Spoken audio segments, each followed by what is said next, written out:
Welcome, ladies and gentlemen, to another Anatomy of Movie. We're going to talk Secret Life of Pets, which is oddly similar to Homeward Bound 2 and Toy Story. And we're going to talk about that. Stay tuned. Welcome to Popcorn Talk, featuring movie discussion, news, and interviews. Popcorn Talk. We talk movies. And now, here's Popcorn Talk's Anatomy of a Movie. That's right, ladies and gentlemen. Welcome to New York, where the pets live. The Secret Life of Pets, the latest movie out. Man, we're going to be talking about it. We have Marisa Serafini. Hello, everyone. We have Stephanie Wenger. Hi. And we assume you've seen the movie, so welcome. If this is your first time, we're going to break it down. Story, animation in this case, more so than cinematography, the voice acting, the music. Obviously, we hear Taylor Swift. And we'll talk promotion, which this had a lot of great kind of creative promotion behind it. And we'll talk box office numbers and kind of get at the science of all of it. You can always download our rundown in the description. There's a link to the rundown, so that way you get kind of all the notes that, supplements our discussion points. But as always, let's start with overall impressions. Marisa. Well, I had high expectations for this movie because Illumination's so good with, Despicable Me, and then Minions was a big hit, and I had high expectations for being a fun kids movie. The promotion and marketing for this film was actually on point. It was pretty great, and I was really excited to see this. Watching it, I don't feel like this movie was very solid. I think the story wasn't original. It had its fun moments here and there. I think the acting, the voiceovers from some characters were a little too much for me to enjoy it. I'm glad it was a short movie. But it had its fun moments, but overall, it wasn't anything mind-blowing. I really liked the movie, but I didn't love it. So I guess I'm in a similar boat to you in that capacity. I had really high expectations. I loved the trailer, but I wanted just a little more from it. Or maybe in some points in the movie, I felt like it could have been a better short, like a 10 or 15 minute something. Like, I thought they had really funny moments, but there were definitely points where I was like, oh, this is really cliche. But I thought the voiceover work, unlike you, was really great. I liked Jenny Slate a lot. I thought she brought a lot to the movie. I really wanted to like this, and I think, as we discuss it, the nugget that this all started with was the love of pets and things like that. And we've seen, all these movies, like Zootopia was a great movie, but it's about animals being like humans. This is, as I said, at the top, it's similar to Toy Story in that way where, okay, humans go away, and then in that movie, toys become themselves. In this case, pets really become themselves, and that's a cool idea because it's so relatable. Most 65% of America owns pets, so that's obviously a very high percentage of people. So, there's something there, and to see that, and we can all relate to it, but it just didn't hit in the right way. I felt, even though the movie's less than 90 minutes, it felt like it was just still too long. Like they were just putting stuff in to fill time. I thought realistically, like from a story perspective, they could have had a 70-minute movie and they would have been really tight. Now, obviously, that's tough to put out in a theatrical release. But yeah, I was looking forward to it. Didn't hit in the right ways, unfortunately. Yeah, I agree with that. But much like Minions, I think, where Minions made $1.1 billion, I don't know if this will go that high, but I think this will make a lot of money. But much like with last year's Minions, people will be like, it's okay.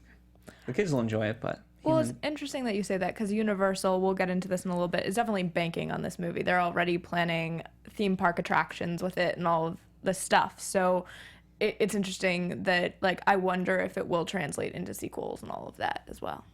I mean, I'd be down for a sequel. I'm not saying I'm not... Like, this universe, I like the universe that they built. I like the characters that they built. Now just do something with them that's maybe a little bit more interesting and fun.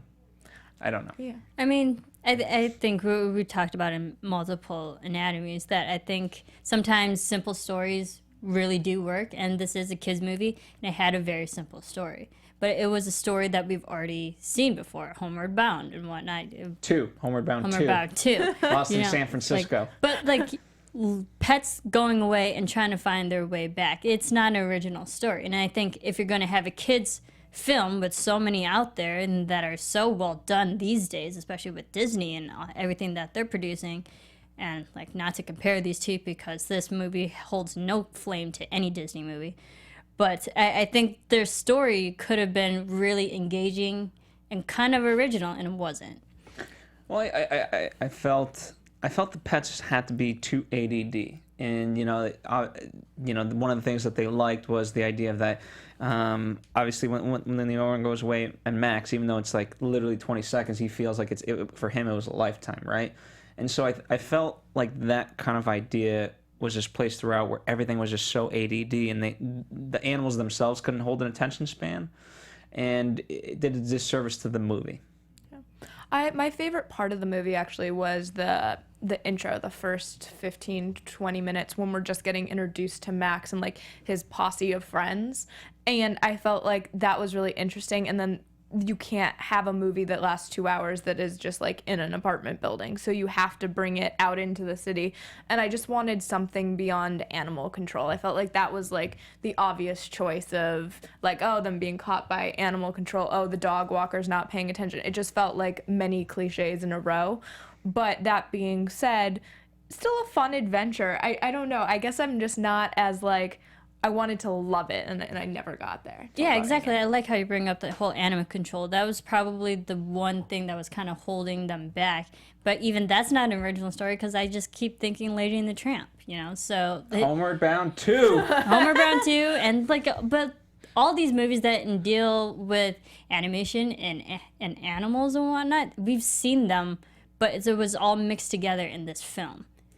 I think, okay, so to me, right, you said there's a simpleness to it. I think it went a little bit too complicated in the sense, you had all these animals that hated humans, and that was an interesting element to it. But I felt if they made it literally just more simpler in the sense of Max versus the new dog, and taking that to its full extent, we could have been better. Rather than, okay, now they're gone and whatnot, and now they have to get back. And that seemed too obvious to me. The fact of like when Max is like, oh, you know what, you don't have a history here, so I'm gonna break everything and it's gonna be on you. Well, I felt like Ellie Kemper's character, Max's owner, was definitely underutilized in this. I felt like you could have a whole movie about like Max trying to be the better dog, exactly what you're saying, and fighting for her attention. And she kind of comes in and out and has these great moments with the dogs, but really, I think that human interaction is what you said. It's 65% of Americans have dogs or have animals, and you just kind of feel like that human interaction is part of that. And I felt like that was missing in some of the movies. Yeah. Like, I do like your point, Phil, saying that, Max set up Duke to fail and have him, destroy the house and whatnot. But even that joke, that was set up nicely, but it was literally brushed over because we saw the character go back to the apartment. She's like, oh, whatever. And that she literally shrugged it off. So it was a big setup for nothing. Yeah, and I guess in many ways too, like the movie's, it comes down to a simple thing that, as I realize it now, the movie's called The Secret Life of Pets, right? And, pets wandering through the streets and perhaps wanting to get home, like, it's not that much of a secret, right? In the sense, like, you could see that anywhere. You can imagine animals doing this. Whereas, like, the poodle that is throwing the party, that's supposed to be this clean, pristine, image of a dog, and yet just wants to listen to System of a Down. That to me is more interesting. And then again, the interpersonal relationships within that. I thought, you could make this like high society of just pets and what they really do in their goals, right? Going back to like the girl who watches La Passion, whatever the telenovela was. Yeah. Like that's cool, and I think having their own agendas and stuff to do. I also thought that, again, with that same character, Jenny Slate's character, she has like this crush on Max, and it's like such a like B or C plot, and you could push that way up and have like who has like essentially have a high school of pets, if you will, like how, because that's really what they are. It's like a high school mentality within this pet world. I agree. So the inspiration, Chris Melandandri, the founder of the founder and CEO of Illumination, he got this idea where he grew up with pets. They used to have cats, dogs, and even a bird. And, he was like, what is it like when we're gone? And that's where the nugget really took off. Some of the stories come from The Far Side by Gary Larson. And, the writing team, Cinco, Paul, and Brian Lynch and Ken Dory. It's an interesting story of how they kind of started writing it. Well, it's something like I have a pet at home and I definitely think about like what the pet does all day. I think we all do. And now there's like apps where you can watch your pet. Like it is something that's very much right now, like with technology, something that I think a lot of people are thinking about. So I get where the inspiration came from. I just feel like there were a million ways to take it. If you're just thinking about like what happens when the door shuts, well, there's a million ways you can go with that story. Again, it's a very simple story. And it's fun to watch because it's different to see what a dog would do compared to what a cat would do, or or what a bird would do, et cetera, et cetera. I liked it. It's simple. But again, what I'm saying is what they wanted to strive for. They did so much research, and when they wrote it, they had pets on their laps and whatnot. And what they liked was that each of these animals has a personality. And when you talk to any pet owner, they'll describe the person ad nauseum, even though the pet's looking at you like it's probably the same look, right? I have 2 dogs of my own, so I know that. But again, we didn't see that. It's just them being forced to come home, and I wanted their agendas to shine through. Let that be the inspiration rather than an external force where they have to get back. Was it weird to you that all of this was supposed to happen in one day? That when I saw their pet owners coming home at the end of the movie, that was actually something that really bothered me. That allegedly this whole story of them getting lost, going to a sausage factory, all of these things all happened in the course of one work day. Mm-hmm. Are we? I don't know why that really bothered me. No, I noticed that too because I was like, oh, it seems like no time has really passed, and she would never have known. Yeah, and I think. But also, this is a kid's movie, so hopefully things would be wrapped up pretty quickly for a bit the story. But my question was, how far away from the apartment did they actually get that dictates how long it takes for them to get back? Well, they were in Brooklyn, right? So they had to, figure out their way back to the city at one point, because that's where Eric Stonestreet's character, grew up Duke. Or lived. Yeah. Well, I don't know New York. Yeah. But, I mean, I'm kind of glad that it was actually wrapped up in a day. Yeah, I mean, I think to bring an element of them being gone, again, it kind of feels like Toy Story where he's like, oh, where's Woody? Where's Buzz? I don't know. Or, again, both Homeward Bounds of them trying to find these pets. So I enjoyed that, secrecy. Again, I mean, is this a normal day for them? No. Yeah. But it was, it's all kept secret, and now they're back. Yeah, mm-hmm. I agree. I could have just used an element of maybe the pet owners, at least one of the pet owners, coming home early from work and figuring out they're missing, and maybe having that be some level of the story. Mm-hmm. Yeah. What I actually liked is the animal interactions with each other. We had the dogs interacting with the cats interacting with bunnies, X, Y, and Z. And I liked how each species, really was kind of judgmental in certain ways. Oh, you're domesticated. Okay. And it's oh, you're this kind of pet. You're this. And I thought that was an interesting element to kind of, and I think also very relatable to today's society, and maybe try to teach kids even though we're all animals, that this is how we treat each other.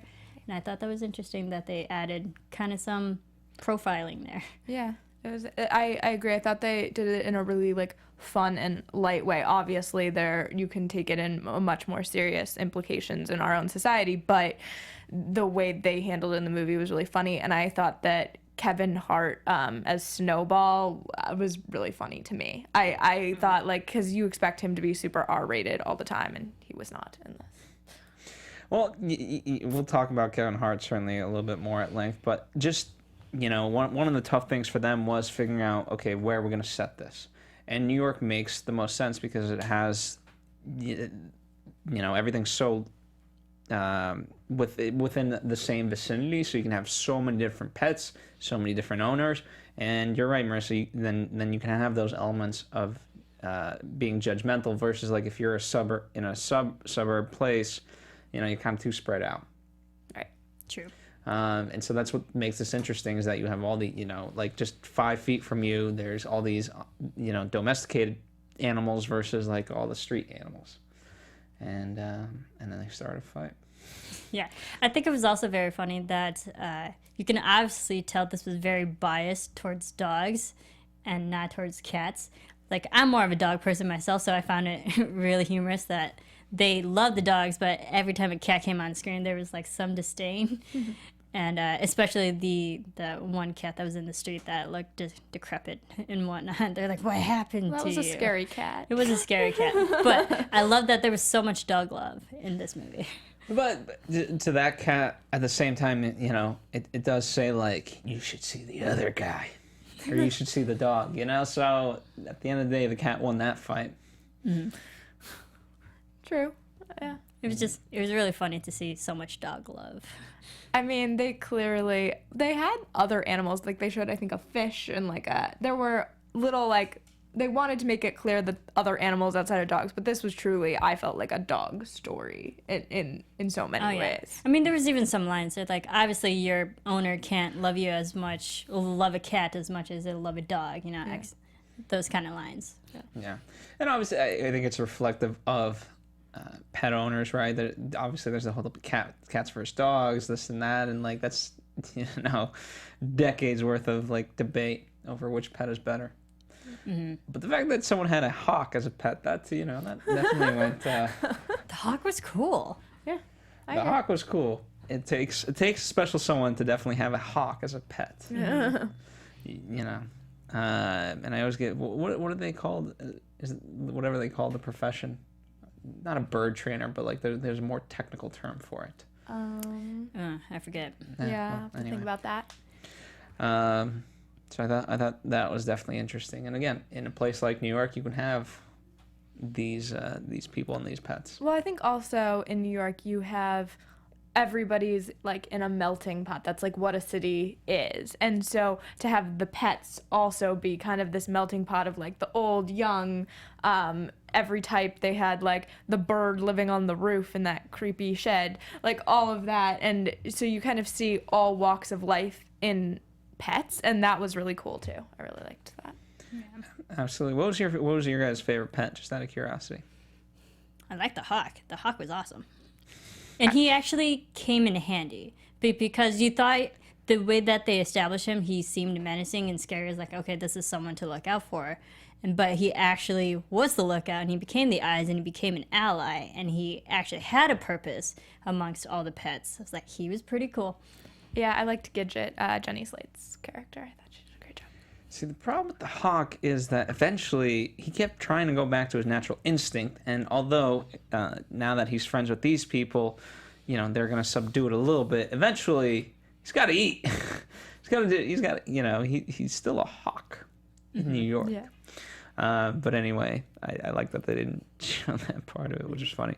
I'd be curious to know who you guys at home thought was your favorite sort of pet on screen. The cat to me was funny too. The domesticated one, the fat one. I thought that was funny. Poor cat. And when he says like, "I don't care about you or your problems." Yeah. But you're my friend.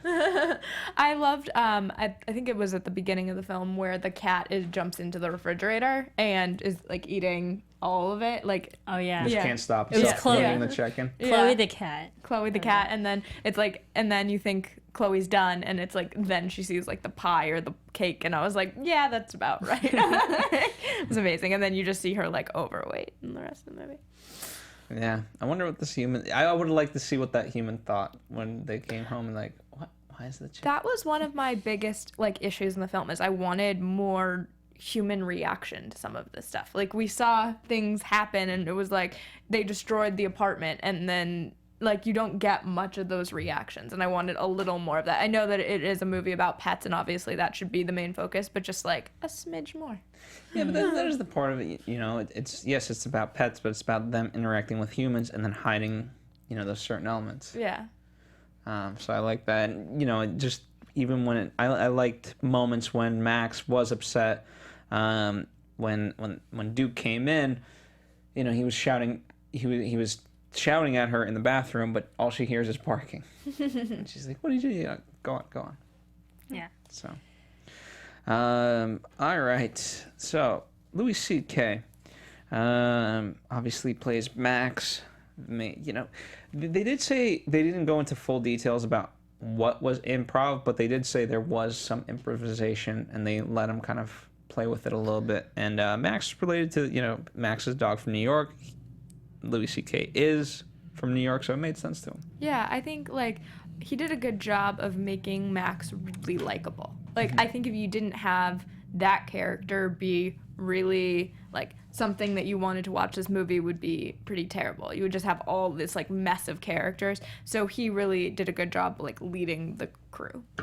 Yeah, I mean, I've seen a couple Louis C.K. things, and I think he's just super talented and a comedic guy in and of himself. And I think it was great for him to have a voice that was somewhat funny at some points, but also serious. And I feel like that's what his show is, the Louis C.K. show is. There's a lot of funny moments, but a lot of serious moments as well. And I think it was definitely in his wheelhouse to voice Max. Mm-hmm. I agree. What about Duke? Because obviously, if Duke and Max don't work on screen, then there's a problem. I love Eric Stone Street. He's amazing in Modern Family. And it was funny to see the establishment of Duke because, yes, he has the physical features to be overbearing and somewhat scary.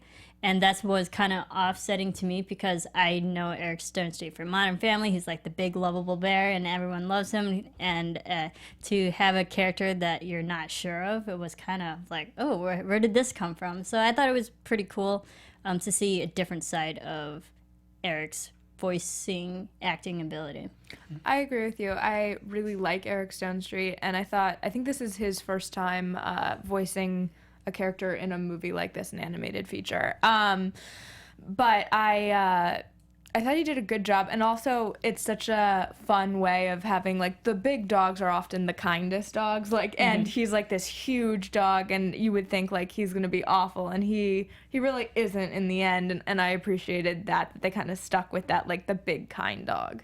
Mm-hmm.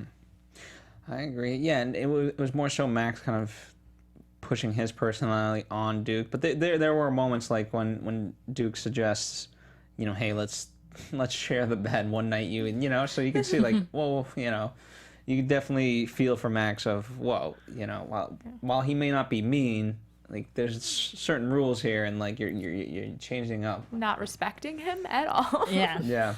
For being a newcomer, he's definitely overstaying his welcome. And certainly with the dog bowl too in the morning. It says, I don't know if you realize, it says Max on it. Yeah. I think that I took that as you're a big dog, you think all the food is for you. I don't think he was doing it out of a mean intention, but yeah, definitely not being respectful that Max lived there too. Yeah. I was very surprised with the storyline that they set up for Duke. We know that he was also a rescue, quote unquote, but to have his backstory of actually having a really lovable pet owner and then just end up dying, I'm surprised they went kind of dark with that for a kid's film. Oh, he's dead. That's it. Yeah. Well, then, I mean, as dark as, at least then it makes Max go, oh. Yeah. Okay. Because it was also, as we get to Snowball, it was very important for them to make sure that Duke liked humans versus becoming, this rebel gang of animals that are stupid humans and start the revolution. So as dark as it may be, it served that purpose very easily. I thought that they were going to have Duke's family have a new dog. Still living there, but see them playing with. Or Again, but then it would have led Duke to be very hateful of humans. Interesting. I would have, I guess I can see that. I saw it as more so that, okay, because he legit doesn't have a family to go back to, this is his new family with, Max and the owner. Yeah. That makes sense. Speaking of the revolutionaries, let's talk about Snowball, who you liked. Kevin Hart, they went after him specifically. They showed him some pictures, and he jumped at the opportunity because it wasn't a one-note type of character. It was, he had multiple. He went from fluffy and cute to being just this insane dictator. Yeah, what I liked about the character was that it, for being, like, obviously he's, like, an evil force or, like, the things that they're fighting against, and he still came off as somewhat likable to me. Like, and I don't know how he did that, but it worked for me. Interesting. I thought Kevin Hart was too much in this film.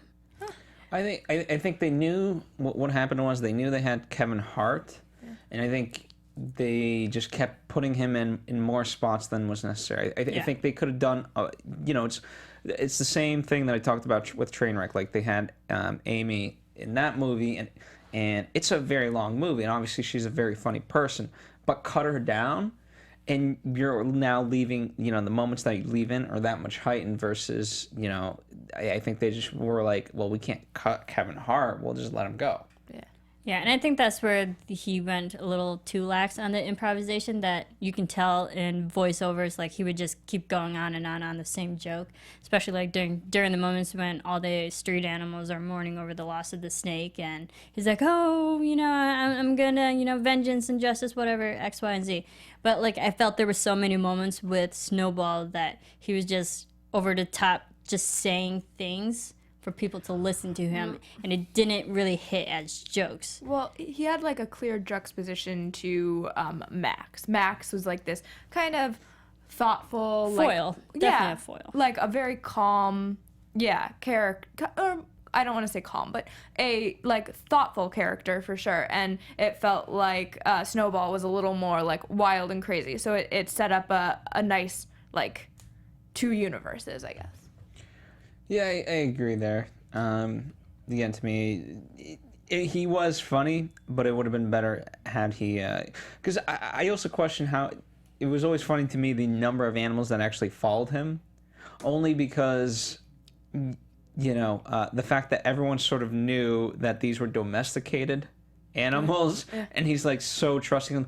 These guys killed a bunch of humans? All right, they're with us. It's like, why don't we get that verified somehow? Yeah, and that was also another dark moment in the movie that I was surprised. They're like, oh, they're going for killing. And they're actually enjoying these stories about killing their owners. I'm like, what? Yeah, I felt like I didn't need the whole... There were like, I don't know how many, 50, 100 people, 100 animals that were following. Snakes, crocodiles, cats. But that's also like Toy Story 3, all the misfit toys. Yeah. And like in these are all these are all the misfit, animals. Yeah, but I just felt like I would have preferred him to have a smaller crew, like a maybe 5 or 10. Maybe 10. Well, is the reason that that now it feels a little bit off in the sense that here's Snowball who gets a family at the end, but the rest of has that arc versus all these other animals are still dark and left in the streets. That really bothered me. I wanted to know what happened to the other animals. Not that I needed more time in this movie, but I just like had a real curiosity, and it made me wonder if like, can you do a sequel about like all the misfit pets? Like, what's going on? Mm-hmm. Yeah. Hey, you know what? You might just get that. Yeah. But I think also like the jokes about the snake is like, oh, you have to be bitten by the snake, and I'm like, where is this going? And I felt Snowball, like that was a 3-minute buildup of something that literally went nowhere. Yeah. And there was just too much. That's fair. Yeah. Yeah, I thought this, this was literally the middle part, and I thought they could have shortened down the middle part, and it would have made for a much shorter movie, but I think it would have done a service to them. Yeah, I felt like this movie, I agree with you, could have either been trimmed a little bit and been a short movie, but still a full feature film, or I would have really liked this, as I know they do it at the beginning of all these animated films, like a 10 or 15 minute short about the secret life of pets. Mm-hmm. I don't know. Well, I would have liked to, like, the time you would have lost by trimming some of that stuff down. You've been saying it, and we've kind of, like, there's other places they could have added time to make it interesting. Mm-hmm. So.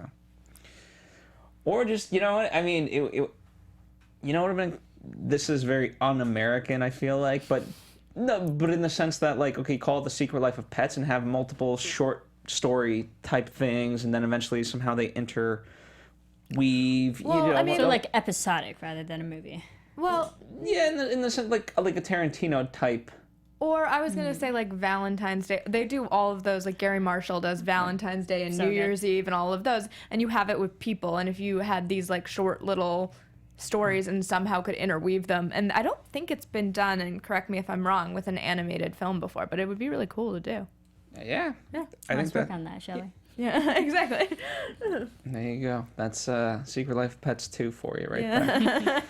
there. What other animals slash actors did you guys absolutely love? Well, you love Gidget. I loved Gidget. I just Jenny thought Slate. she was really just like such a fun, sweet character. She reminded me of like a middle school girl, and I think that that's ultimately what she was kind of after. Just like all in her own head and just like Super crush. super crush. Just like I don't know. I thought, and I think she's adorable. Like the way they animated her was really cute as well. I like that too. That was a good point. Like a teenage girl, I was like, yeah, believe that. Also because Gidget kind of had two sides too. She was soft and fluffy and sweet on one aspect, and then when she needed answers and whatnot, she'd slap the crap out of a bird or like whatever animal. Protecting our man. Yeah.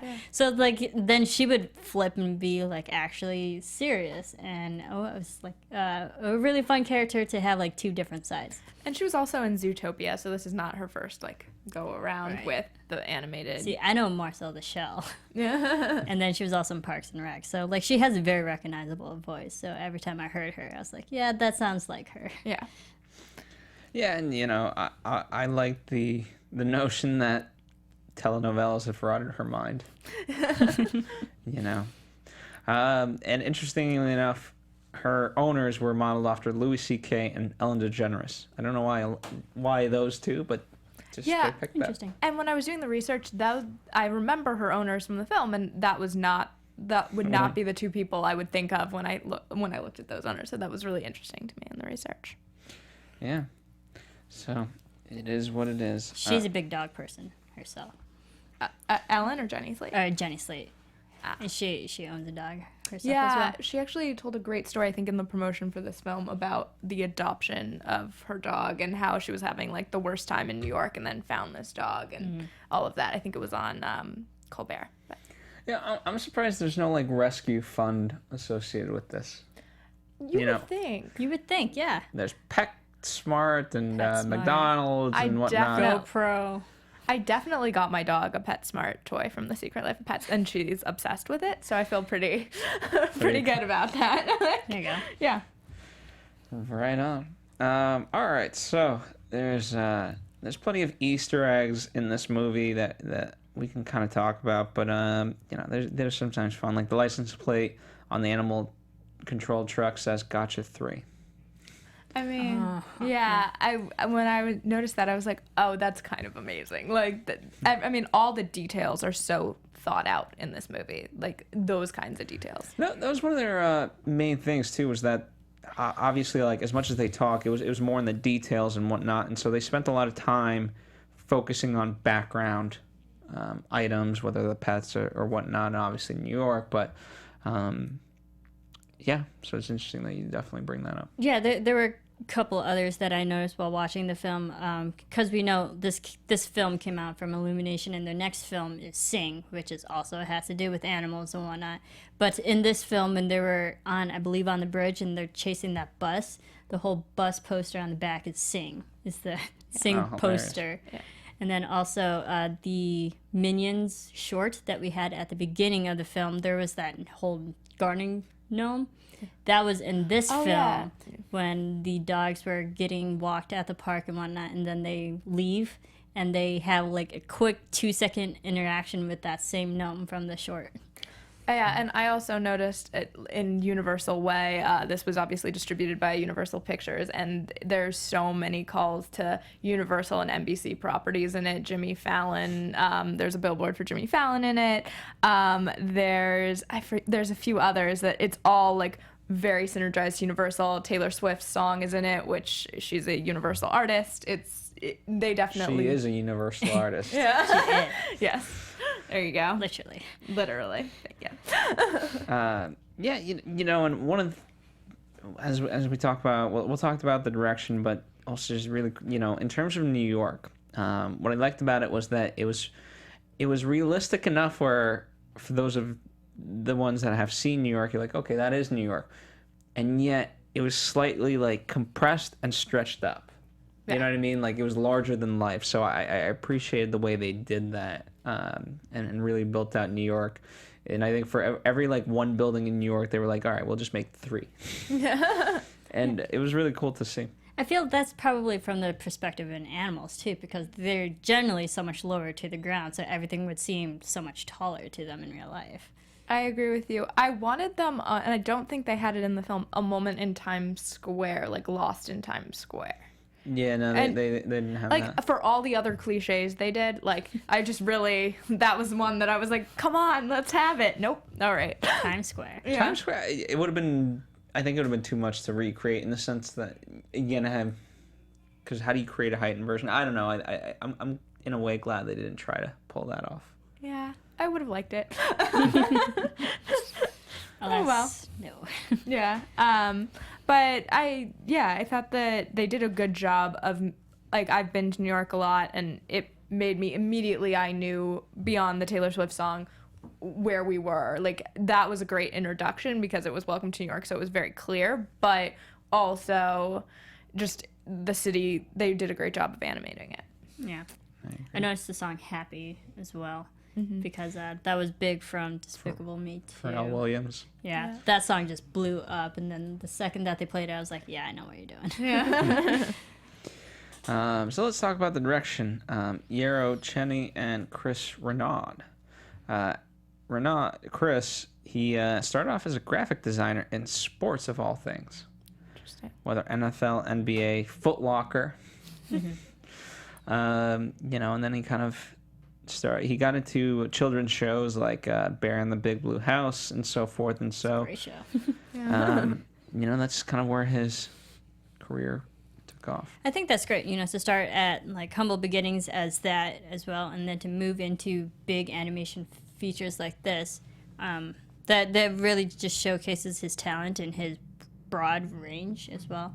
What I found interesting about the production aspect of this is that because Renaud was actually in France, and then they had people here in the U.S. also working on it, so they were working on like 2 different time frames, and it could have been like double time that people in France were working when the people in the U.S. weren't, and so this movie was constantly being worked on. Which probably sped up production. I mean, when you have that kind of thing happening, you're working essentially a 24-hour cycle, so yeah. That, but it was also like they had a lot of Skype meetings. I mean, there's a whole difference when you're kind of in the same vicinity with a person. You can always meet and be like, okay, get note. Versus like, I've dealt with a lot of Skype meetings. It's sometimes faster to be in the same room. So it has its pluses and minuses, for sure. But to have, you know, basically this movie like round the clock kind of being worked on, I think that's pretty admirable. Indeed, and you know. He says that they want to portray the pets in a very contemporary way, while they liked playing with funny, very real idea that when you leave your dog, even if you come back 20 seconds later, they act like they've been gone for 24 hours. And that was the lens that they wanted to showcase this entire movie from, and I thought they overall captured it. I felt like this movie, when you mentioned contemporary, it definitely felt like 2016, and I wondered about how it'll age as a film. Like, if in 10 years, like normally animated films, it's kind of, they're ageless in a lot of ways, and this movie really did feel like here and now, 2016. And so I did think about that when I was watching the film. I think this film could be timeless because, you know, thinking about it, I don't think there was any things that like really ages films are like technology or cars and whatnot. Yeah. And I feel because this was more centered on pets and what they were doing rather than like the environment that they were actually in, I think it could be timeless because there really wasn't any scenes where like, okay, they're on this computer doing this or True. X, Y, and Z, or on a certain app that would be outdated in a year, you know. Yeah. Imagine if they were on Tinder. That But would for be dogs. a very different movie. Again, I wanted to see the secret life of pets, not the everyday life of pets. Yeah. I don't know. But, you know, obviously one of their other things that they had to do was make sure that all the animals were depicted like animals. The fact, you know, again, going back to Zootopia, they wear pants, they do, you know, they have shirts, this and that. And Zootopia, as they say, like, these, you know, they visit a whole clan of animals who are nudists. And then they make that a joke, whereas you know, these are all just, you know, pets. They don't have clothes. Right. And I liked the fact that the fights were over things like the dog bowl and the dog bed, because I think that if you had two animals left alone and they could talk and they were in this kind of universe, those would be the things they would be arguing about. It's not so much about, like, and the love of attention of an owner. It's, I don't think it puts it in the right universe, I guess is what I mean. Yeah, I feel like their problems, quote unquote, would very much be pet problems rather than like human problems that have to deal with so many other more bigger issues. Right, because in Zootopia, she's dealing with, like, promotions and getting a job and all these things, and, like, a pet doesn't have to worry about that. That's kind of the notion of this whole film, is you leave the pet at home when you go to work or have your life, and what are they doing? Yeah. Yeah, and the other thing that they thought about really well, you know, this is a writing thing as well, but also an animation thing where you have to select the right pets. You know, even though obviously a lot of America has pets, okay, how do you select the pets? Because, you know, while you want to be encompassing and right, Marisa, you talked about like this is a good melting pot. It's got good messages, but at the same time, we got to also just pick certain breeds that scream a certain stereotype, and we can play into that or away from that. And so, like the pug, for example, you got to know what a pug, you know, does and acts like, and you know, and the poodle, right, the regal poodle. And yet listening to System of a Down. So again, you can either play into it or play against it. And I thought they did a nice job of choosing at least pets in America that we know, breeds and types of dogs and all of that we know well. Like, I had an expectation of Eric Stonestreet's character. I had an expectation of Gidget. Like, just by, like, our, you know, right or wrong, our stereotypes. Mm-hmm. Yeah. Mm-hmm. I liked how they chose, you know, the certain animals that we had to focus on. It seems like they were probably the most domesticated animals that we see on a daily basis. Be it dog, cat, fish, birds. You know, the animals that are probably most common in a household. Mm-hmm. Yeah, and it was great to see kind of the owners, because for example, the bird. You know, when that owner comes home to see him in his t-shirt and sort of bald head, and the bird lands on top of him, and he's a sweet guy, but it was, you know, I enjoyed him. I enjoyed that character having a bird, because I would not have expected it. Unexpected. I liked him putting the food on top of his head to have the bird, like, peck at his head, and I was like, oh, that's really sweet. Unexpected, but sweet. I like the running joke of the hamster. Always getting lost in the He AC. made it back. Yeah, I did. But the hamster also probably one of the most household domesticated animals as well. Absolutely. So yeah, the animation, a lot went into it. One of the things you don't think about is sort of the lighting side of it, right? You know, and the lighting director is Thierry Noble. I hope I say that correctly. It seems French, so. And he says, as the lighting supervisor, my job was to lead my team to translate drawings from the artistic department into the 3D world. Our goal was to keep the beautiful pictures that the artist gave us and keep the accuracy of lights in those images.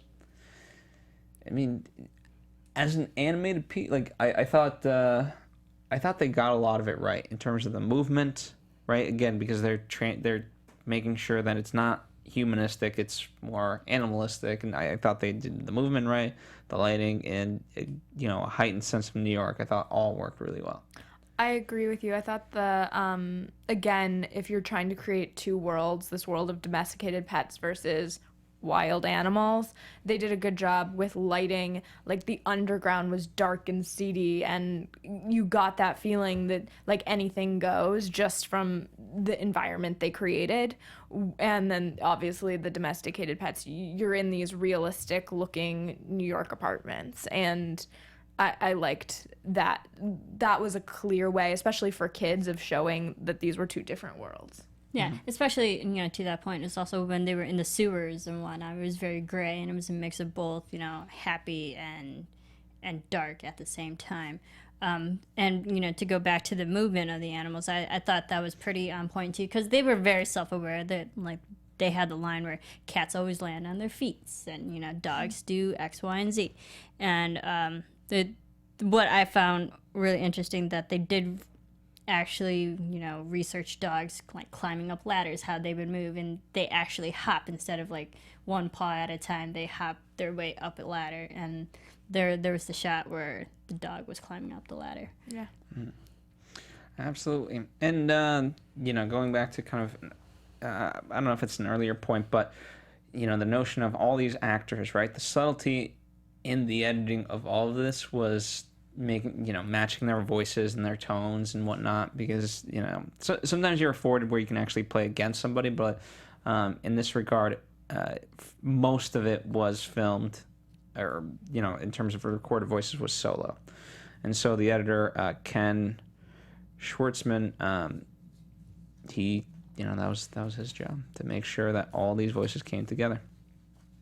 And Sorry, go ahead. No, go for it. Oh, I was just going to say, I think that was something that I enjoyed most in the film, was the myriad of voices coming together, and kind of, you got the sense of true friendship amongst the animals that lived in those, I guess, nearby apartment complexes. I don't think they were all in the same apartment complex, and how they were all friends. And I think that that's in large part due to the editing, that the timing was so great, and he's responsible for all of that, because if you're filming separately or taping your voices separately, that's up to the editor. Yeah, and I think also the editing pace was pretty fast as well, because this is a kids movie, so I feel things were shorter and whatnot. It didn't feel like a long movie, and that's because at the end of it, I was like, oh wow, it's over.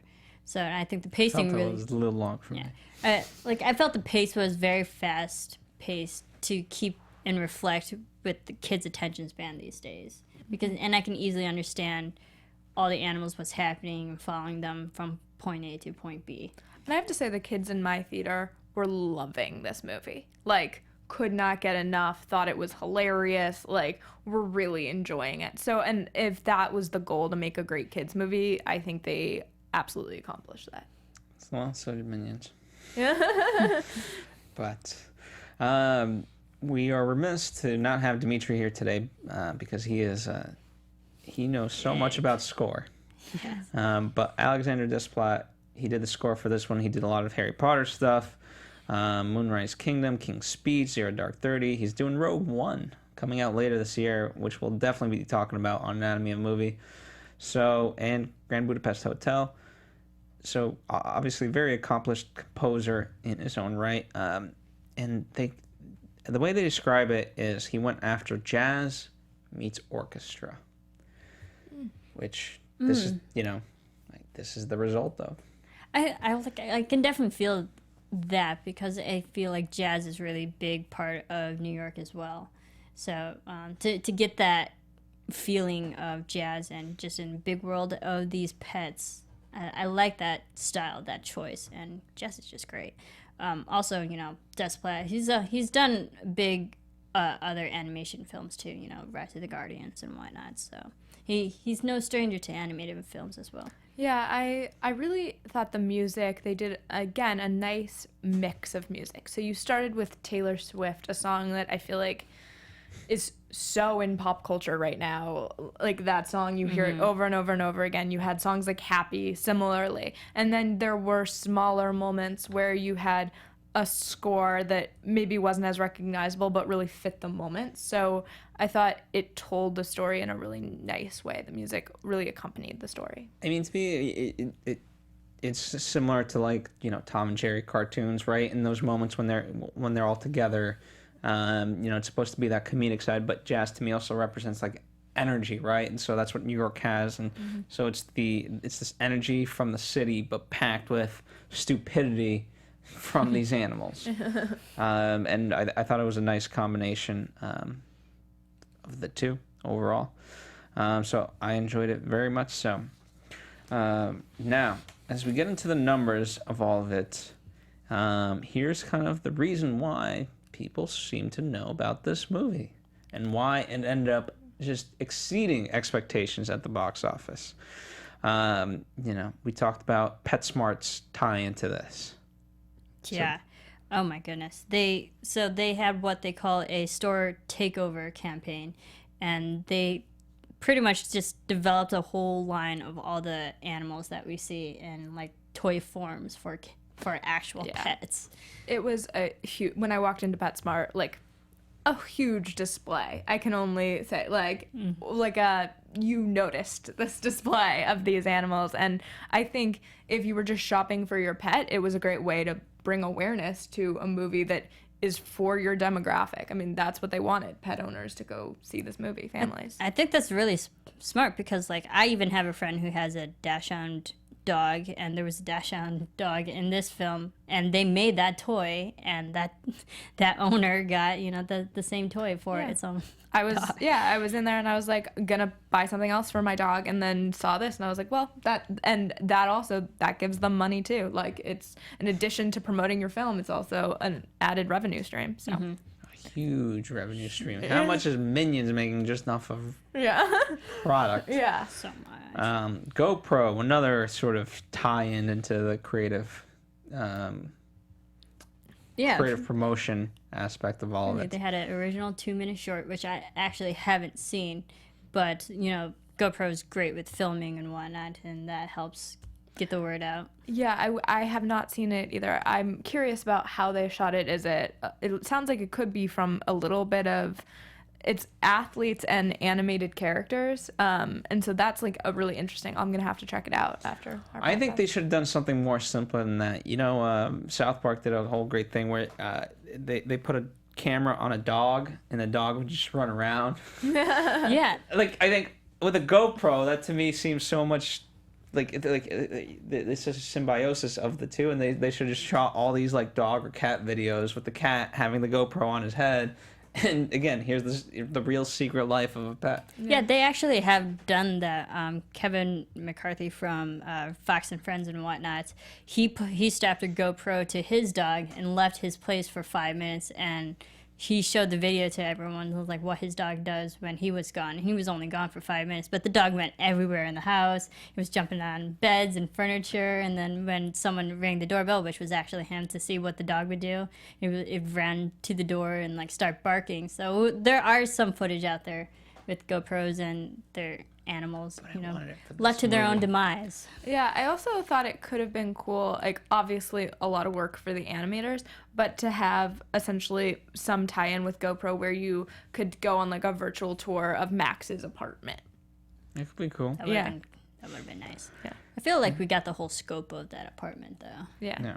Well, McDonald's and Chrysler are other sort of tie-ins. Now, the other interesting stuff, right? This makes sense. The Puppy Bowl and the Westminster Dog Show. Yeah, I mean, smart. You have to. I have to say that I think I've been aware of this movie for about a year. They've done really like a great job of building brand awareness for this, whether it's McDonald's or PetSmart or just, I think the trailer came out last year. I want to say maybe during Minions. And so they had a real... Yeah, did any of you guys know what the hell the movie was actually about?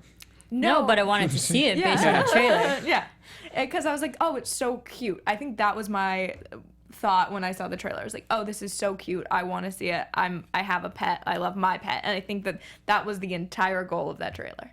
Yeah, and they also said in interviews, the director said in interviews that the regular trailer that everyone saw was just like establishing all different animals in their own place, doing their own thing. That was one of the first things they actually animated, and that was the only footage that they could really just show, because that's the only thing they made. But that's why they kept using that over and over again, because that was the only footage. Yeah. But it was so cute though, and it's like I wanted to see this film just based on that. I think they also had a cast that was really ready to do promotion. Sometimes we talk about it, I know on our podcast, that the cast really isn't out promoting it. And like, I know Jenny Slate has been out promoting it. I think I've seen a bunch of interviews about this movie. I think we also, not that everyone that's in this movie has kids, but also we're seeing that sort of tie-in where a lot of these actors want to make a movie that their kids can see. Yeah. And this is obviously a movie that kids can see. Yeah. And just on like a side note, but Jenny Slate made her first appearance with Chris Evans at the premiere of this, and they brought like all their nieces and nephews, again tying back to kids. So it wasn't like, oh, we're a new couple. It was just like they had like a sea of kids with them. It's a family affair. Yeah, family affair. Exactly. That's right. More to come maybe from them. Yeah. Foreshadowing. So there you go. Well, it was expected to make around 90 million, and oh boy, did it! It got 104. Yeah. It broke some records. The first film to open over 100 million in the United States that is not a sequel nor based on previously published material. I mean, Yeah, an original movie. I think that that's a really exciting for a summer like this, where we've had so many things that are, I mean, great movies this summer, but just not such original content, and that's great. I mean, to have a movie that does well, that's original, I'm always excited about that. Fingers crossed for Sausage Party. Dream. Well, come on. That seems like a good concept. Yeah, no, it'll be. I'm really. It just depends on the ending. To guys. Yeah.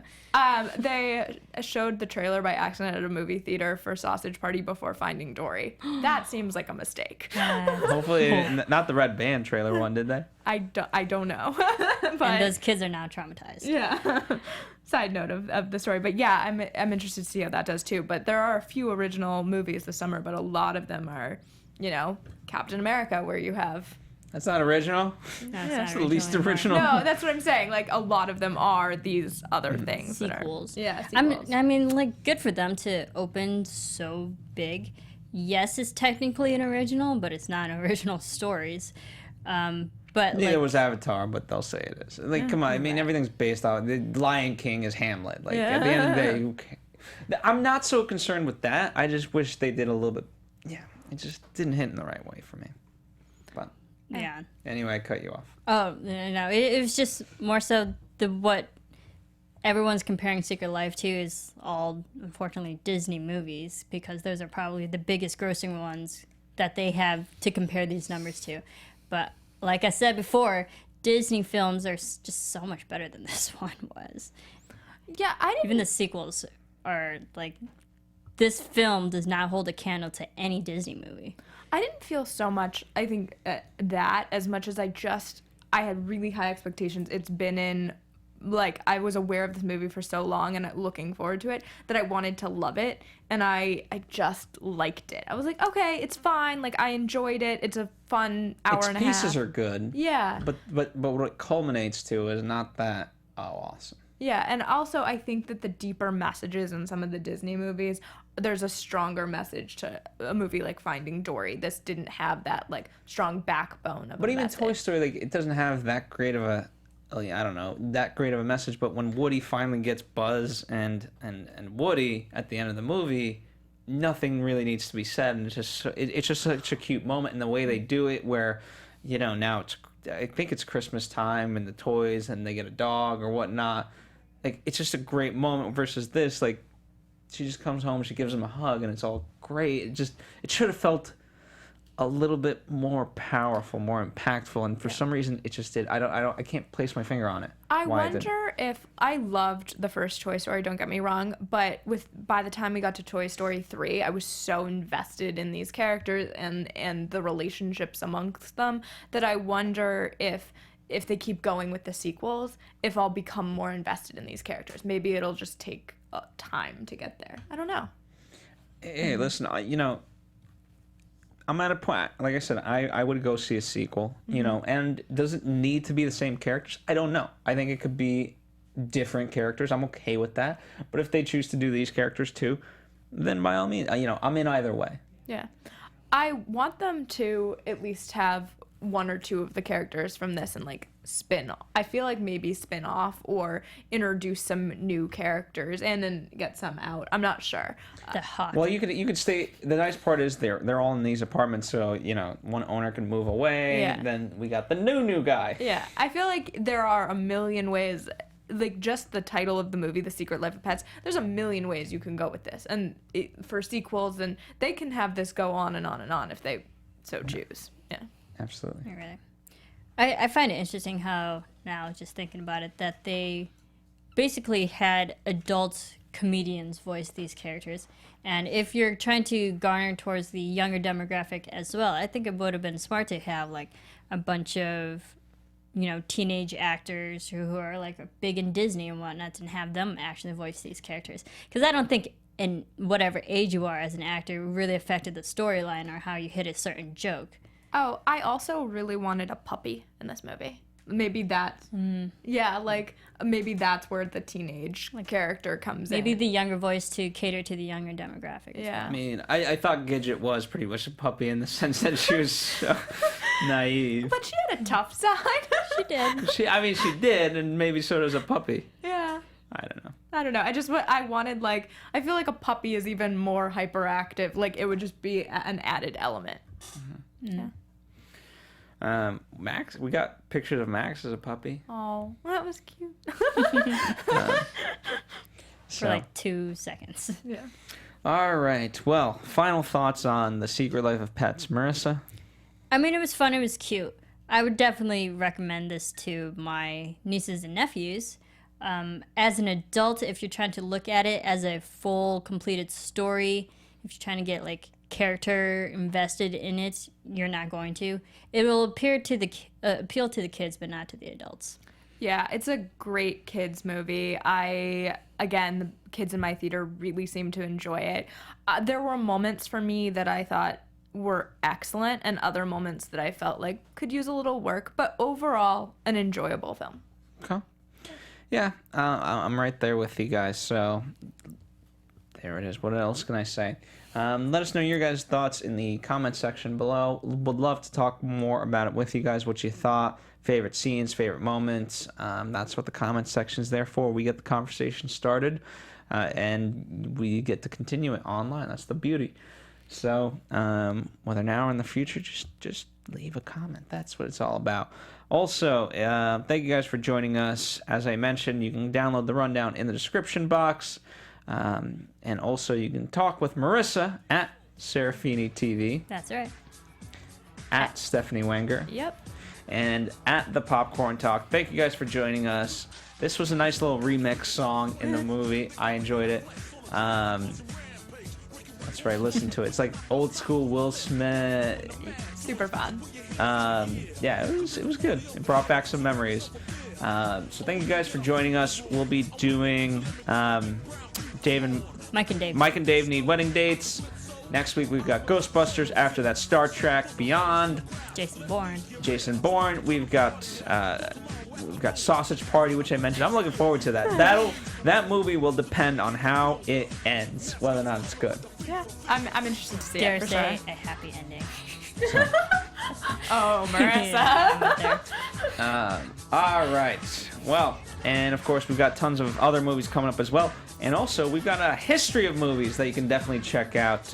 We did The Shallows, we did the BFG. We talked about Zootopia within this show.